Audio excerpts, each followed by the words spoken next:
Hey everyone, James Niggemeyer here. Thank you for tuning back into my YouTube channel. I'm here at Lake Murray. Today's registration day. It's gotta be blowing sustained 20 to 25 mile an hour winds. I'm in the camper because there's just all this junk falling out of the trees from the high winds, and it's getting all in the boat. There's these little like worm corn on the cob looking things that are just falling out of the trees and into my boat and just collecting everywhere, and I hate it. So I'm in the camper and just wanted to share a quick tip.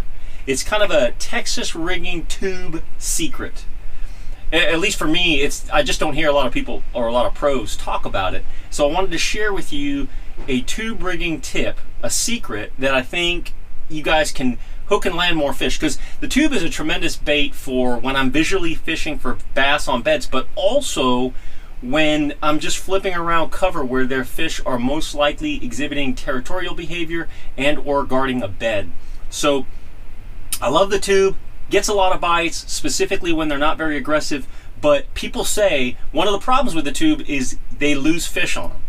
And I want to share with you this little secret tube rigging tip that will help you hook and land more fish, especially when you're seeing them or when you're not seeing them, just fishing a tube in general. So here we go. I've just got a traditional Texas rig here, and this is an owner rigging hook. And the rigging hook is basically an offset wide gap hook, an extra wide gap hook as you might call it. I've got a Strike King tour grade tungsten weight 3/16 ounce. I usually use anything from a 3/16 up to a 5/16. And there's a couple of ways to rig the tube that I feel like will help you hook and land more fish. I'm gonna go just with the traditional Texas rig one and kind of show you what I do there. So I've just went ahead and I've come down about, I don't know, 1/8 of an inch, maybe a little bit more, and I've run it up just like you would any regular Texas rig tube. Instead of coming right back through the middle, I'm just gonna come up the side. Because what happens is a lot of times that tube will just get balled up on the hook, and that'll cause you to lose fish because it'll ball up over the point. And so I'm just kind of I would call it side rigging the tube. You're basically side rigging and exposing underneath the outside skin. That's really the way that I like to rig it, because the tube gets so many bites, and it really gets a lot of bites when I'm on fishing bedfish. But a lot of guys, again, think that they lose fish on a tube, and I think this Texas rigging tube tip will help you hook and land more fish.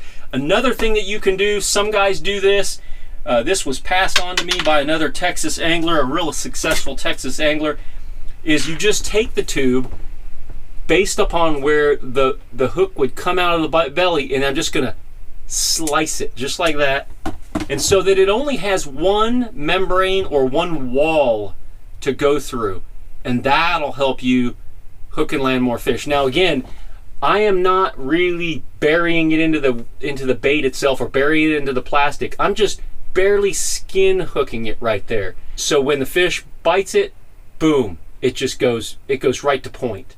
And again, you're only using one wall instead of two walls. So there's a couple ways to rig it. One is that side rigging method, like I was telling you earlier. Just kind of come from the back, and you just kind of lay it up on the side. You're almost exposing, you're almost completely exposed.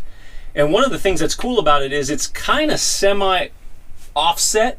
So when you pitch that tube in there and you hop it, when it's offset, when you're kind of side rigging it, it'll kind of do an erratic maneuver. You'll hop it up off the bottom, and it never will fall the same way twice, but that's something that's also good about the tube. But anyways, that's my tube rigging tip. That's my secret tube rigging tip for fishing for visual bass on beds or flipping around cover. I hope this helps you guys hook and land more fish, whether you're sight fishing or just flipping around shallow spawning cover. Thank you for tuning into my YouTube channel. If you like this video, please give me a thumbs up. And if you haven't already subscribed, please go ahead and hit the subscribe button. And going to continue to kick out at least 2 videos a week, typically Mondays and Wednesdays. Thanks again, and good fishing.